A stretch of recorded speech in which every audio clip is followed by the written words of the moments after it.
Hello everybody and welcome to my SPDL Season 5 draft analysis. So I am Katsukio and playing in Season 5 of SPDL I've been a coach since halfway through Season 3, I'll call it. I was in SPDL Minors to begin with, and I've played last season in the main SPDL league and then coming back for Season 5 now.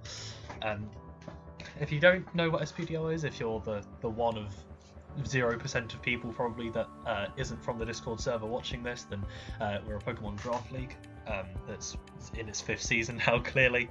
Hosted over on the League Coliseum Drafts Discord server, which I'll put the link in the description so you can come and join and hang out with us, just because we love to have new people there all the time.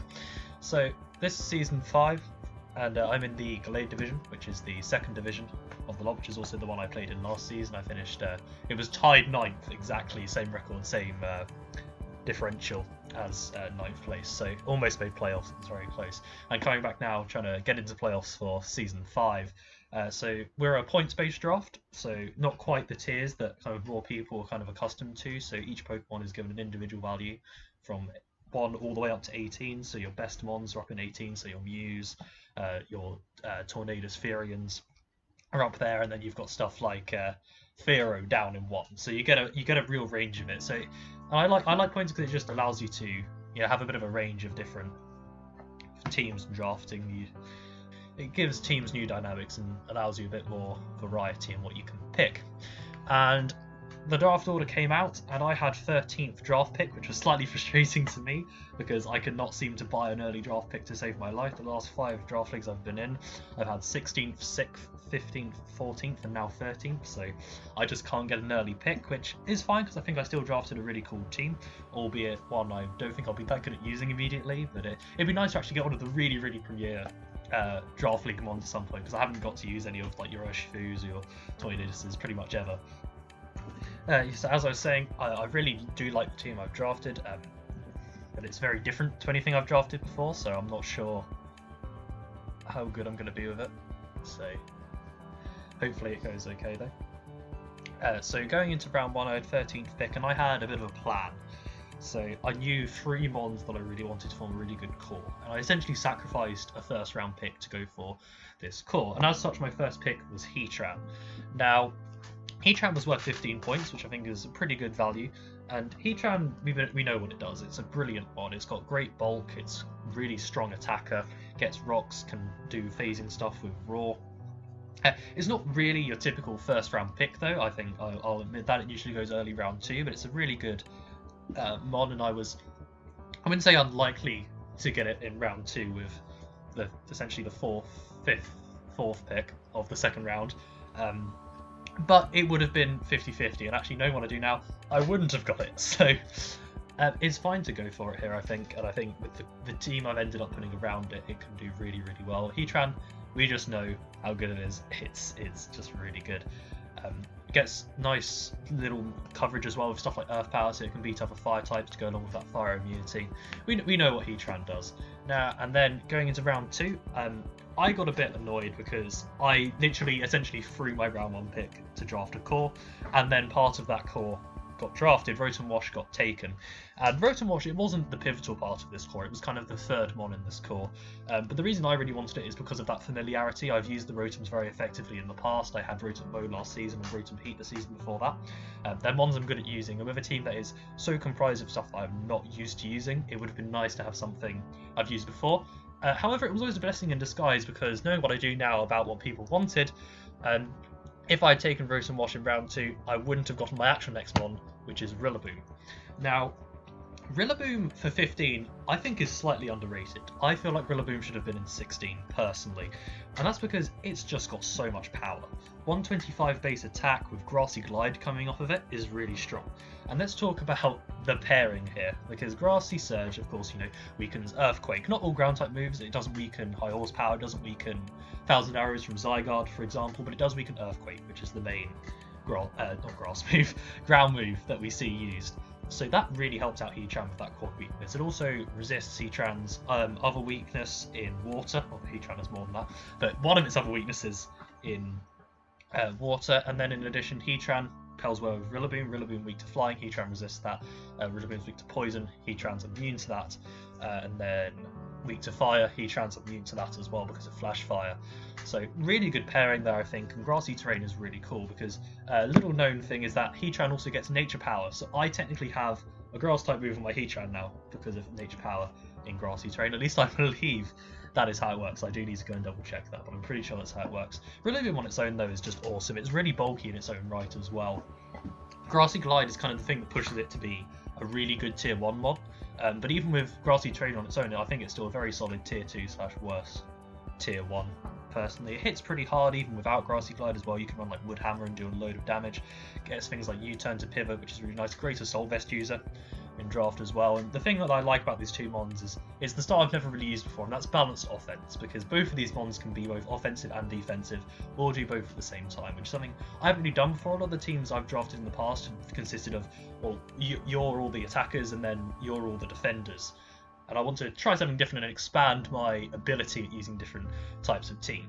So moving on to my next pick, you may notice that offensively I don't pair perfectly. Sure, the main things that stop Willow Boom, steel types are going to be the main one. Poison types are another. It's mainly steel types. Heatran deals with the steel types really, really well. The other thing that resists Grassy Glide is going to be flying types, and there's a couple of very common flying types out there. You've got your Celesteelas, your Mandabuzzes.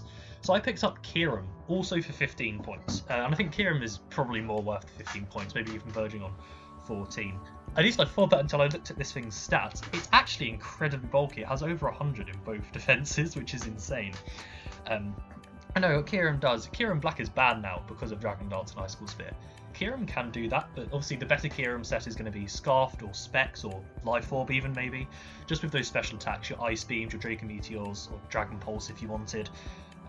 With Earth Power, get some nice coverage in there. But then the fact that it can now run physical sets as well really opens up Kirim to do kind of anything that you want it to. It can also be run bulkily. I mean, it's just got great natural bulk anyway, so you don't really need to invest there to be able to deal with it. But I think, and the main thing that it does to me is that it gives me something to hit those flying types, because if you didn't know, we're now not allowing cut moves in SPDL for Season 5, so electric types get significantly worse without hidden power, and I actually didn't draft an electric type, spoilers.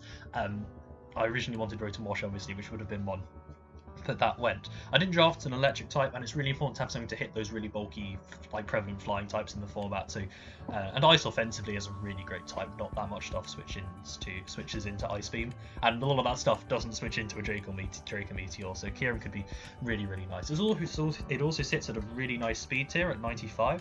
Heatran and Willow Boom will stay a little bit slower, so it's important to round those speed tiers out. So going up into round 4.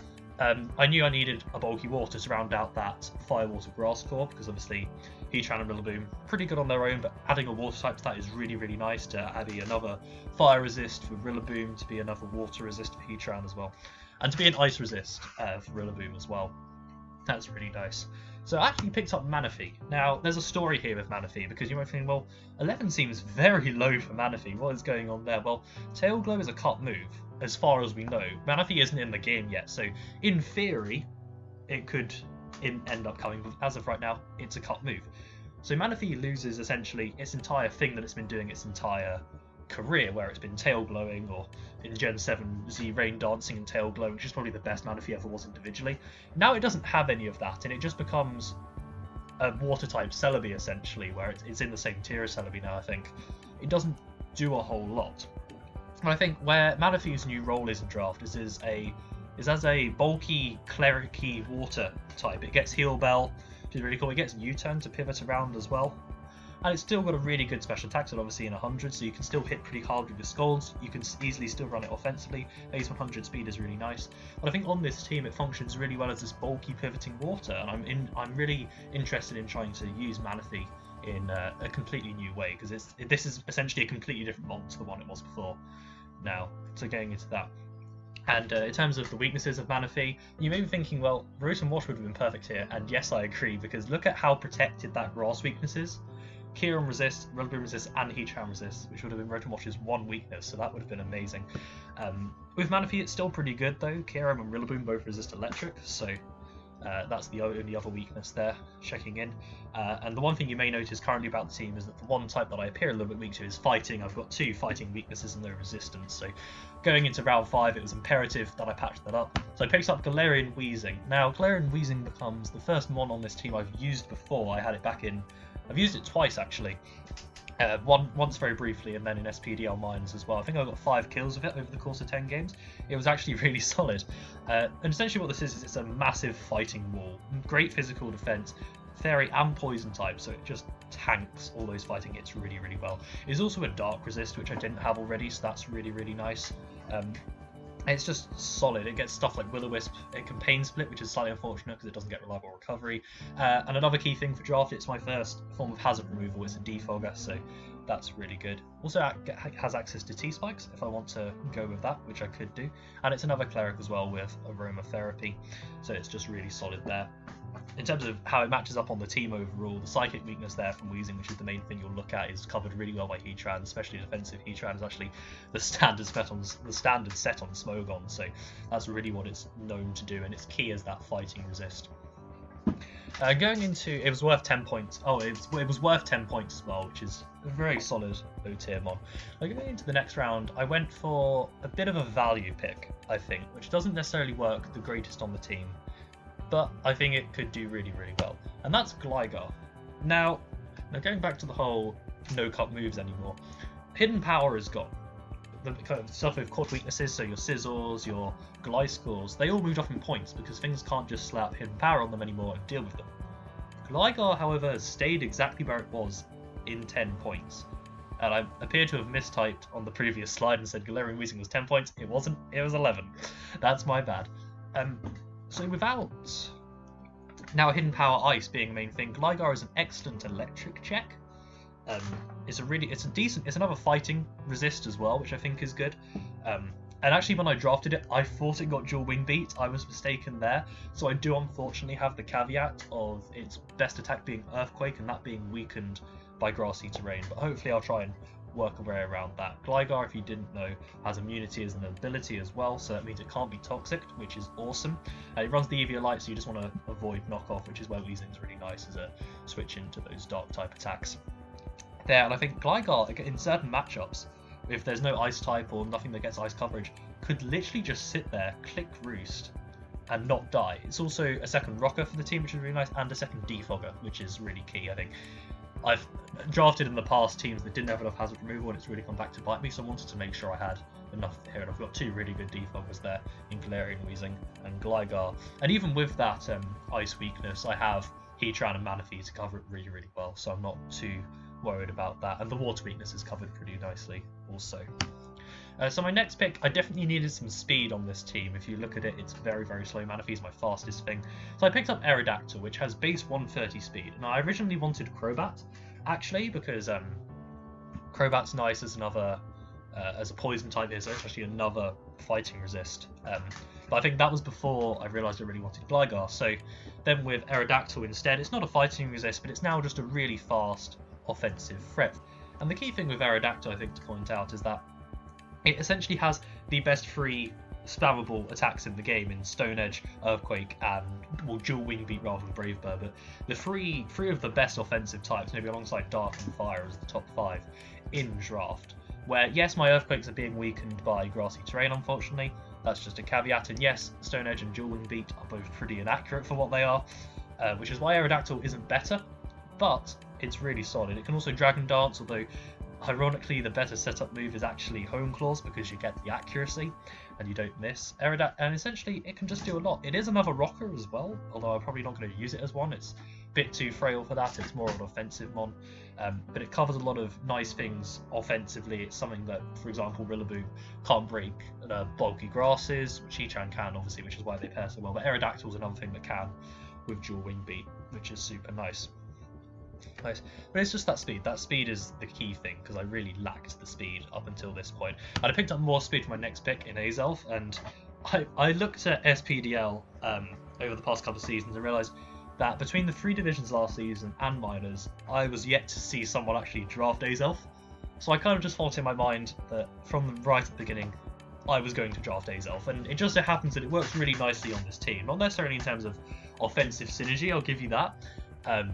Like, it's another thing that gets kind of walled by steel types on the team.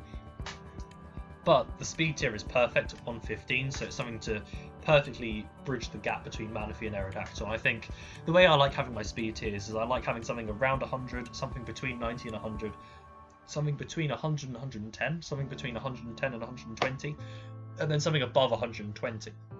So I've now hit all of those tick boxes in my mind, and while they're not perfect, I think 15 points in gap is still a little bit much. I think you can just about get away with it. With mons at, like, for example, something who had like 128 base speed would still be able to faster than Azelf if modest, I think. Although I don't know that for definite, but I like where I am in terms of my speed tiers now. So that's key. Azelf, yet another rocker. I have so many rockers on this team, so many options to go for. And the thing with Azelf is that most people just see it now as this kind of suicide lead mon that U-turn stealth rocks, maybe explodes. I really want to try and bring back the Gen 6 Azelf here, the one that was this wall breaker / sweeper on the special side, because it's got a really good special attack stat and physical attack stat, and a really good move pool on both sides. I want to bring back that Azelf that people feared and picks up loads of kills, hopefully, in this season. Obviously, I have a lot of very oppressive offensive threats on this team, so it may not get the chance to absolutely shine, but it's a bit of a passion pick for me there, because I do really like Azelf as well. Going into round 9, the whole idea behind this Heatran Willow Boom team to start with was that I wanted to actually go for a bit of a gimmicky team and actually try and use grassy terrain. I didn't want to draft Holucha, although I still do have the points for that at this point, and it was definitely an option. I think someone had taken it actually, I'm not sure. But I feel like with Holucha, when you have something worth that many points in your team, you become a bit too predictable. And I don't like being predictable in draft, because as soon as your opponent says, oh yes, it's a Holucha, I know exactly what set I need to prep for, and I know exactly what mon I need to prep for with certain ways to do it. Holucha becomes very one-dimensional in the way you utilise it. So instead I went for a slightly different approach and drafted Hitmonlee. And you think, well, Hitmonlee is basically the same thing. And yeah, that's probably pretty true. Hitmonlee actually doesn't get Sword Stance though, but I can still run Grassy Seed on it, get the Unburden boost, and I'm really, really fast. Hitmonlee, I didn't know until I drafted it, actually has a base 120 attack stat, so with the Grassy Seed boosting its base 80 speed up to essentially 120, it becomes a huge, huge threat. Scarfed Hitmonlee is probably the best set otherwise in draft when you run it, similar to Heracross. Heracross can obviously do other things as well with Flame Wall, which is why it's better than Hitmonlee. But I like the option of Hitmonlee because Holucha really limits you, and you kind of have to think, okay, this is one of my main sweepers now in Holucha. Hitmonlee doesn't do that. I could bring Hitmonlee to 2-3 games all season, and it's a 9-point so it doesn't matter. And it doesn't force me into trying to run that. I have 8 better mons than Hitmonlee, essentially, to bring to games. My opponents aren't going to prep as much for Hitmonlee, because then you're under-prepping for stuff like Willow Boom, Kirim, Heatran. You don't need to prep for this thing as much. So it could really just surprise people in the right matchup and get those kills in. It's not going to come to every game. It's probably not even going to come to half the games. But it's going to be a really solid team member. And going into my last 2 picks, there's a little bit to explain here. So I have 6 points left at this point, and I knew what I wanted my last pick to be because I knew no one was going to take it. However, a lot of people at this stage were kind of taking some memey low tier picks, and I wanted to make sure I got the tier 2 I wanted, just because otherwise it was a bit of a pointless throwaway pick, and I didn't want to do that.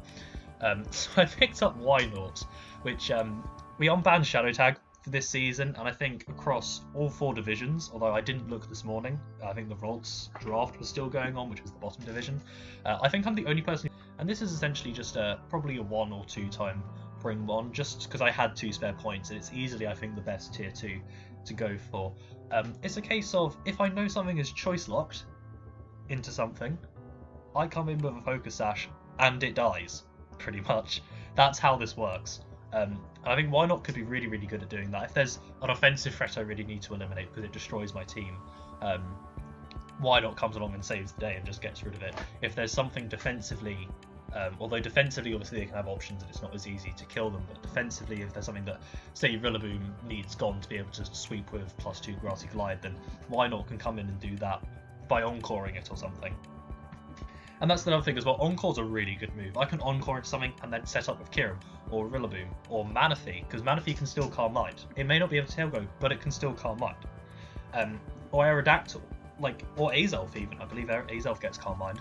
So there's so many options with Why Not. It's not going to come to loads of games by any means, but I think it's definitely a niche one that I could definitely utilise, especially if I clinch playoffs towards the end, which is unlikely because I'm not one of the best coaches in the division. So, but if I have the opportunity to meme, it's definitely coming to games. So then my last pick, which was kind of more interlinked into the core of the team, was Driftling, which Driftling is another Unburden sweeper. It's a bit of a weird one though. It's not as good as Hitmonlee clearly because it's 5 points less, but actually what Driftling has is a very good HP stat, decent attack and special attack, an okay speed at 80, and then bad defenses. So it can't really do anything because it's not defensive, but it's also not offensive. So it's a very weird one, and actually its HP stat in PU gets it by as a decent wall.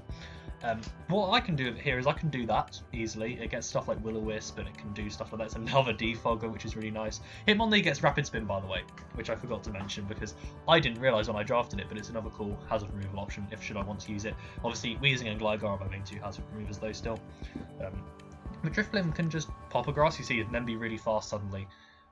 That's the thing with Driftling and Hitmonlee as well, is that Scarf sets are just as effective, so if I don't feel comfortable in Grassy Terrain being up, or if I want a different item on Willow Boom or something, if I don't want a Terrain Extender to ensure I get that up, I can just run it Scarfed instead, and it's the same kind of effect. I obviously just can't switch moves, which is where having Grassy Seed instead as the speed boost option is really nice, because then you can switch up moves. But if, say, Hitmonlee wants to come in and just click Close Combat, I don't actually need the Grassy Seed. I could just run Scarfed. Or if Driftling just wants to click Shadow Ball, I could just run Scarf instead. So there's definitely a lot of good options.